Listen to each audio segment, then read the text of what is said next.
क्यों इतनी देरी हो गई बदायूं में आते आते प्रत्याशी बनने के बाद? अभी तो देरी हुई नहीं। अभी देखिए घोषणा भी नहीं हुई है चुनाव की, और यहाँ तक कि देखिए भारतीय जनता पार्टी तो अभी प्रत्याशी भी नहीं दे पाई। बहुत से जितने 51 तो दिए और जीत कर रहे हैं 80 की।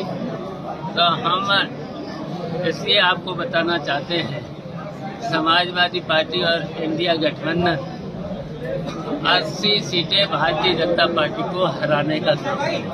पहले भतीजा अब चचा उसी सीट पे कैसे देखते हो?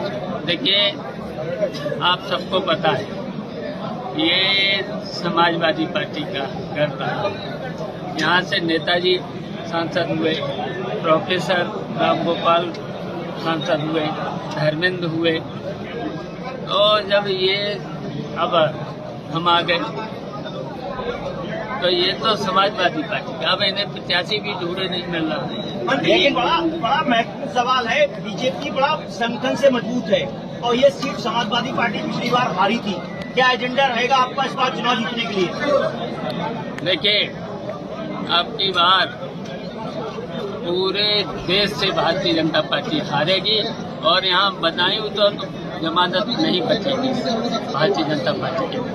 सर का नारा लगा रहे हैं, प्रत्याशी तो ढूंढे मिल नहीं रहे, और इंडिया गठबंधन समाजवादी पार्टी ने तय कर लिया है 80 सीटों पर भी हरा है। सर ठीक चुनाव से पहले बीजेपी सीएए का बिल लेके आई है, और अमित शाह जी कहते हैं कि ये बिल किसी भी तरीके से वापस नहीं होगा, तो आप इसे किस रूप में लेते हैं? देखिए भारतीय जनता पार्टी पे कोई मुद्दे तो है नहीं,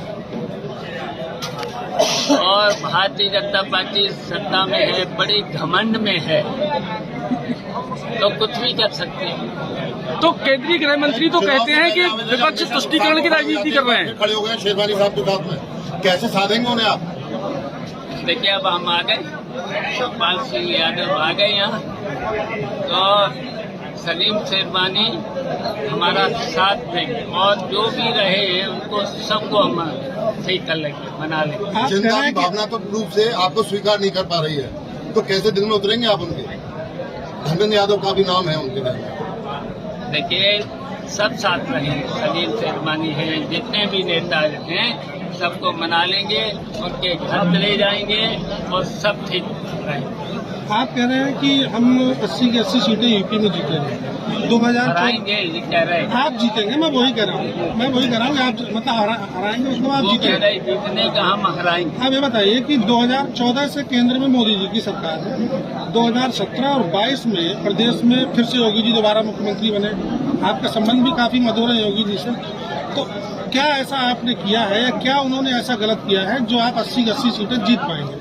देखिए भारतीय जनता पार्टी के 10 साल में जितने भी जो कहा सब झूठ, और झूठ के अलावा कुछ किया नहीं। अब यही बता दूं, बधाई में हम बता दूं, एक काम इनका बता दूं, और समाजवादी पार्टी के जब नेताजी से लेकर प्रोफेसर से स्टूडेंट से लेकर जितना विकास हुआ है, तो यहाँ एक काम बता दूं, और जितना भी इन्होंने देश के लिए और देश की जनता के लिए केवल धोखा देने का काम। चुनाव से पहले समाजवादी पार्टी के गठबंधन में है कांग्रेस पार्टी, अभी स्वामी प्रसाद मौर्य से मुलाकात हुई है उनकी एक पार्टी के बड़े नेता की, तो क्या कयास लगाए जा रहे हैं कि स्वामी प्रसाद मौर्य शामिल हो सकते हैं गठबंधन में?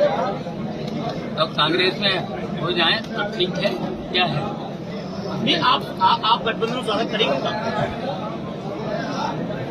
देखिए कांग्रेस में आ जाएं तो ठीक है। सर चुनाव से पहले अयोध्या जाएंगे? चुनाव से पहले अयोध्या में राम जी के दर्शन करने जाएंगे आप? देखिए अब मंदिर तो बन ही गया जी, और जब भगवान जी बुलाएंगे जरूर। सर रामनाथ कोविंद जी की अध्यक्षता में वन नेशन वन इलेक्शन पे 1,85,000 पन्नों की एक रिपोर्ट सौंपी गई है, तो आप इसे किस रूप में देखते हैं? क्या देश में एक ही चुनाव होना चाहिए? अब देखिए भारतीय जनता पार्टी मैंने पहले ही बोल दिया, बड़े घमंड में है भारतीय जनता पार्टी। नहीं तो कई राजनीतिक दलों के साथ वार्ता करने के बाद ये रिपोर्ट तैयार हुई है ना सर। उन्होंने देखिए जितने वादे किए सब ठुकरे निकले, अभी तक इनका कोई वादा पूरा हुआ नहीं, केवल देश की जनता को भ्रमित किया, उससे देश बहुत पीछे गया और जनता को कोई लाभ नहीं मिला है भारतीय जनता पार्टी। और भारतीय जनता पार्टी जब बड़े सत्ता में है, बड़े घमंड में है, तो कुछ भी कर सकते हैं। आपकी क्या क्या प्राथमिकताएं रहेंगी बदायूं में चुनाव में? बदायूं में विकास हमारी प्राथमिकता रहेगी। कितने वोटों से जीत मांगते हैं इस बार आपने? जितने से आप लोग जिता दो, आप लोग और आप लोगों से भी हमारा निवेदन है, पूरा सहयोग आप लोगों का भी चाहिए है। हम लोग कहेंगे कि जमानत जब्त करा दो भारतीय जनता पार्टी के प्रत्याशी। धन्यवाद, थैंक यू।